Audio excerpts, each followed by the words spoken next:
ফিল্মি কাহিনী ভাষা presenting Molina. বন্ধুরা, কাহিনী শুরু হয় 1940 সালে ইতালিতে, যখন ইতালি দ্বিতীয় বিশ্বযুদ্ধে প্রবেশ করে। এখানে আমরা একটি 12 বছরের ছেলেকে দেখতে পাই, যার নাম রেনাতো। রেনাতোর বাবা তাকে সাইকেল কিনে দিতে নিয়ে যান। এরপর রেনাতো সাইকেল নিয়ে শহরে ঘুরতে বের হয় এবং তার বন্ধুদের কাছে যায়। রেনাতোর বন্ধুরা তার সাইকেল দেখে বেশ খুশি হয়। ঠিক তখনই তাদের একজন বন্ধু বলে, সে আসছে, সবাই বসে পড়ো। সব ছেলেরা বসে পড়ে। রেনাতো বুঝতে পারে না যে কে আসছে। ঠিক তখনই শহরের সবচেয়ে সুন্দরী নারী মালিনা তাদের পাশ দিয়ে হেঁটে যায়। রেনাতো তাকে দেখে পাগলের মতো হয়ে যায়, যেন সে মালিনার প্রতি আকৃষ্ট হয়ে পড়েছে। রেনাতো তাকে এক দৃষ্টিতে দেখতে থাকে, তার থেকে চোখ ফেরাতে পারে না। এরপর রেনাতো তার বন্ধুদের সঙ্গে সাইকেল নিয়ে মালিনার পিছু নেয়। মালিনার বাবা একা থাকেন, তিনি একটি স্কুলের শিক্ষক, তবে তিনি শুনতে পান না। রেনাতো তার বন্ধুদের সঙ্গে সেই স্কুলেই পড়ে। মালিনার বিয়ে হয়ে গেছে, তবে তার স্বামী বেশিরভাগ সময় বাইরে থাকেন, কারণ তিনি সেনাবাহিনীতে চাকরি করেন। মালিনা খুবই সুন্দরী হওয়ায় শহরের সব পুরুষ তাকে পেতে চায়। তার এক ঝলক দেখার জন্য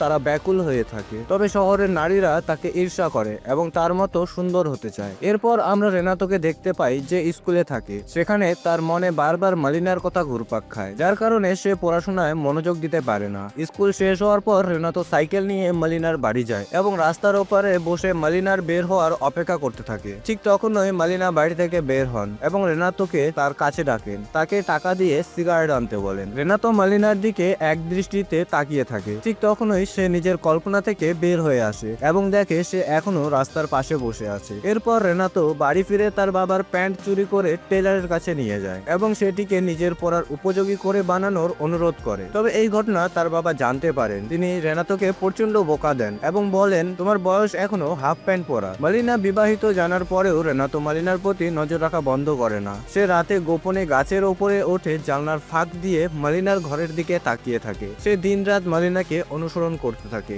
একদিন রাতে রেনাতো লুকিয়ে মালিনাকে তার ঘরে মিউজিক শুনতে শুনতে নাচতে দেখে। সে মালিনাকে গভীর মনোযোগ দিয়ে দেখতে থাকে। মালিনা একবারেই বুঝতে পারে না যে কেউ তার উপর নজর রাখছে। পরের দিন রেনাতো মিউজিক শপ থেকে একটি ক্যাসেট কিনে আনে এবং রাতে সেই গানটি শোনে যা আগের রাতে মালিনা শুনছিলেন। এরপর রেনাতো দেখে যে মালিনা তার ঘরে আসছেন। এটি দেখে রেনাতো খুব খুশি হয়, তবে এসব তার কল্পনা ছিল। পরের দিন রেনাতো সাইকেল নিয়ে মালিনার পিছু নিচ্ছিল। তখন সে দেখে যে শহরের ধনী থেকে গরিব পর্যন্ত, এমনকি উচ্চ পদস্থ কর্মকর্তারাও মালিনার দিকে চেয়ে দেখে, আর সবাই তাকে খারাপ দৃষ্টিতে দেখে। মালিনাকে এমন ভাবে তাকাতে দেখে সেই পুরুষের স্ত্রীরা তাদের বোকাঝোকা করার পরিবর্তে মালিনাকেই তিরস্কার করত এবং তাকে ঘৃণা করত, কারণ সেই নারীরা চাইতো না তাদের স্বামী অন্য কোনো মহিলার দিকে তাকাক। মালিনা কাউকে কোনো জবাব দিত না, তিনি সবসময় চুপ থাকতেন এবং তার স্বামীর প্রতি বিশ্বস্ত ছিলেন। এরপর মালিনা একটি বাড়িতে যান, যেখানে তার বাবা একা থাকেন। তিনি প্রতিদিন সেখানে যান কারণ তার বাবা বৃদ্ধ এবং তিনি ঔষধ নিচ্ছেন। মালিনা সেখানে তার বাবার যত্ন নিতে যান। এদিকে রেনাতো সাইকেল নিয়ে মালিনার পিছু নিয়ে সেই বাড়িতে পৌঁছায় এবং লুকিয়ে সবকিছু দেখে। পরের দিন শহরে দেখা যায় কিছু আর্মি অফিসার এবং সরকারি কর্মকর্তা মাইকে ঘোষণা করছে যে যুদ্ধে কিছু লোক মারা গেছে, যাদের মধ্যে মালিনার স্বামীও রয়েছেন। এই খবর শুনে শহরের লোকজন মালিনাকে পাওয়ার আশা নিয়ে আনন্দিত হয়ে ওঠে, কারণ এখন তিনি বিধবা হয়ে গেছেন। মালিনা তার স্বামীর মৃত্যুর কারণে গভীর দুঃখে ডুবে যান। তিনি তার স্বামীকে খুব ভালোবাসতেন, কিন্তু তার চলে যাওয়ার পর মালিনা একবারে একা হয়ে পড়েন। তাই তিনি নিজের বাড়ি ছেড়ে তার বাবার বাড়িতে থাকতে শুরু করেন। রেনাতো মালিনার বাড়ির বাইরে থেকে তাকিয়ে তাকে দেখছিল। মালিনা তখন তার ঘরে বসে কাঁদছিলেন। কয়েকদিন পর মালিনা যখন কাপড় শুকাচ্ছিলেন, তখন রেনাতো চুপি চুপি তার একটি কাপড় চুরি করে পালিয়ে যায়। রাতে সেই কাপড়টি হাতে নিয়ে মালিনার কথা ভেবে ডুবে যায়। পরের দিন সকালে রেনাতোর বাবা তার কাছে সেই কাপড়টি দেখে। তখন তার বাবা রেনাতোর ওপর খুব চিৎকার করেন এবং তার মা তাকে প্রচন্ড মারধর করে। এরপর তার বাবা তাকে ঘরে বন্দি করে দেয়। এভাবে 3 দিন ধরে রেনাতো ঘরে বন্দি থাকে এবং খাওয়া দাওয়া ছেড়ে দেয়, যার কারণে তার শরীর খারাপ হয়ে যায়। তখন তার বাবা মা ডাক্তার ডাকেন। ডাক্তার পরীক্ষা করে বলেন যে তাকে সব সময় খেতে হবে এবং খোলামেলা বাতাসে বের হতে হবে।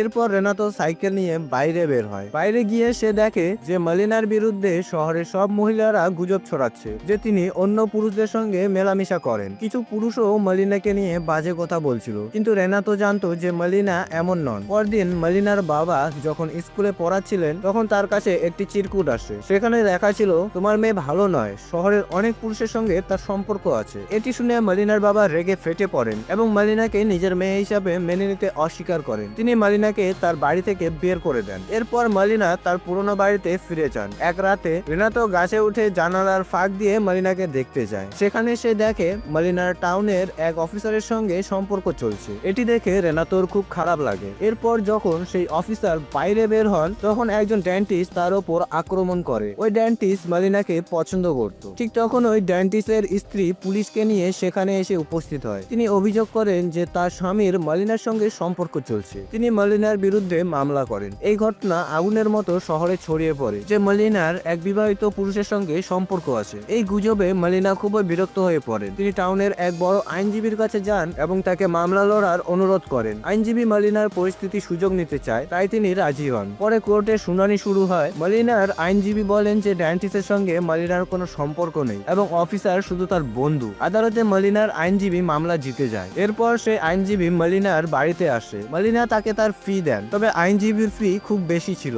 এই সুযোগ নিয়ে সেই আইনজীবী মালিনার কাছ থেকে নিজের স্বার্থ আদায় করে নেয়। এইসব রেনাতো লুকিয়ে দেখে। এর মধ্যে রেনাতো গাছ থেকে পড়ে যায় এবং তার একটি হাত ভেঙে যায়। এরপর মালিনা সে আইনজীবীর সঙ্গে দেখা করতে থাকেন, কারণ তার আর কোনো কাজ ছিল না এবং খরচ চালানোর জন্য তাকে আইনজীবীর কথা মেনে চলতে হয়। আইনজীবী তার সব খরচ বহন করতে থাকেন। তবে এই সম্পর্কের কথা যখন আইনজীবীর মা জানতে পারেন তখন তিনি তাকে তীব্র বোকা দেন এবং বলেন, তুমি আমাদের নাম মাটিতে মিশিয়েছ।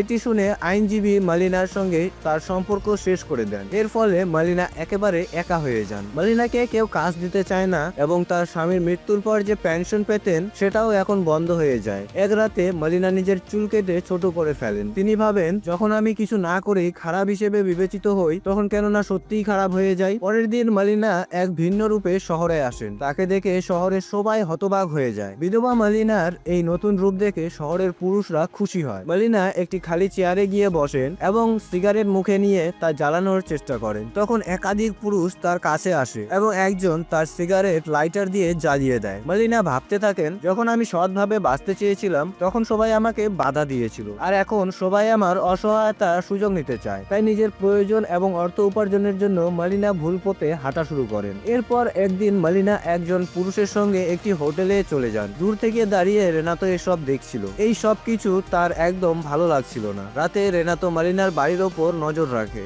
এবং দেখে প্রতিদিন রাতে কিছু লোক মালিনার বাড়িতে আসে। তবে মালিনার এই কাজের জন্য শহরের পুরুষদের স্ত্রীরা খুবই রাগান্বিত হয় আর সবাই মালিনাকে আরো বেশি ঘৃণা করতে শুরু করে। মালিনা তখন শহরে খুব বিখ্যাত হয়ে গেছেন। তিনি জার্মান অফিসারদের সঙ্গে ঘোরাঘুরি করতেন। রেনাতো এই সব দেখে খুব কষ্ট পেত। সে চাইতো মালিনা এই কাজগুলো না করুক। সে তার সাহায্য করতে চাইতো, কিন্তু সে এত ছোট যে কিছুই করতে পারতো না। একদিন রেনাতো মালিনাকে দুই জার্মানি অফিসারের সঙ্গে দেখে। এটি সহ করতে না পেরে সে অজ্ঞান হয়ে মাটিতে পড়ে যায়। এরপর তার মা এবং অন্য বয়স্ক মহিলারা ভাবেন রেনাতোর ওপর কোনো দুষ্ট আত্মা ভর করেছে, তাই তাকে মুক্ত করার জন্য তারা তাকে চার্চের পুরোহিতের কাছে নিয়ে যান। এদিকে শহরের মহিলারা মালিনার প্রতি খুবই বিরক্ত হয়ে পড়েন। স্বামীদের সঙ্গে তাদের সম্পর্ক দিন দিন খারাপ হতে থাকে। একদিন কিছু মহিলা একটি হোটেলে ঢুকে পড়েন যেখানে মালিনা একজন পুরুষের সঙ্গে ছিলেন। তারা মালিনাকে বাইরে টেনে নিয়ে আসে এবং রাস্তায় এনে তার পোশাক ছিঁড়ে ফেলে, তাকে মারধর করে, তার চুল কেটে নষ্ট করে দেয় এবং তাকে খুব অপমানিত করে। তারা মালিনাকে শহর ছেড়ে চলে যেতে বলে। আশেপাশে দাঁড়িয়ে থাকা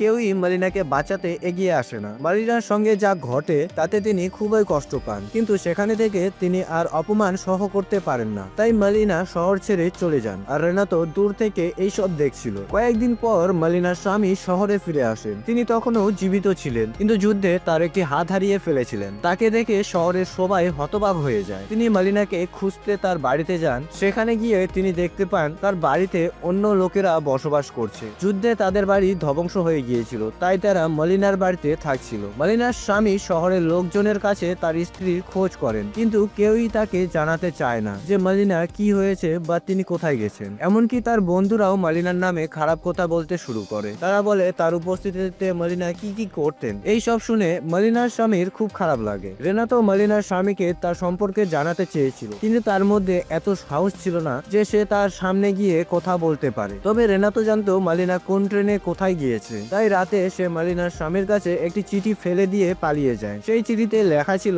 যে মালিনা এখনো তাকে ভালোবাসে এবং সে মেসিনা শহরে চলে গেছে। এরপর মালিনার স্বামী সেই রাতে ট্রেন ধরে তাকে খুঁজতে চলে যায়। 1 বছর পর মালিনা তার স্বামীর সঙ্গে সেই শহরে ফিরে আসে। শহরের রাস্তায় তারা হাঁটতে থাকে। মহিলারা দেখে মালিনা আগের চেয়ে আরো বেশি সুন্দরী হয়ে উঠেছে। তবে এবার তিনি তার স্বামীর সঙ্গে আসেন, যা দেখে মহিলারা বুঝতে পারে যে তিনি তাদের জন্য আর কোনো হুমকি নন। মালিনার সাহস দেখে তারা অবাক হয়ে যায় এবং তার সম্পর্কে আরো সম্মানের সঙ্গে কথা বলতে বলতে শুরু করে। যখন মলিনা বাজারে যান তখন যারা একসময় তাকে মারধর করেছিল তারা তাকে শুভ সকাল জানায় এবং তাকে ম্যাডাম বলে সম্বোধন করে। মলিনার সবকিছু ভুলে গিয়ে তাদের শুভ সকাল জানান। বাজার থেকে জিনিসপত্র নিয়ে বাড়ি ফেরার পথে মলিনার ব্যাগ থেকে কিছু কমলা পড়ে যায়। তখন রেনাতো এগিয়ে এসে কমলাগুলো তুলতে তার সাহায্য করে। মলিনা যখন চলে যাচ্ছিলেন রেনাতো তাকে গুড লাক জানায়। এর সঙ্গেই কাহিনী শেষ হয়। বন্ধুরা, মলিনার জায়গায় অন্য কোনো মেয়ে হলেও সমাজ তার সঙ্গে একই আচরণ করত। আপনার কি মনে হয়? আপনার মতামত কমেন্ট সেকশনে অবশ্যই লিখুন। ভিডিওটি এখন পর্যন্ত দেখার জন্য ধন্যবাদ। চ্যানেলটিকে সাবস্ক্রাইব করে বেল আইকনটি প্রেস করুন যাতে পরবর্তী ভিডিওগুলো আপনি মিস না করেন। ততক্ষণ পর্যন্ত বাই বাই, টেক কেয়ার।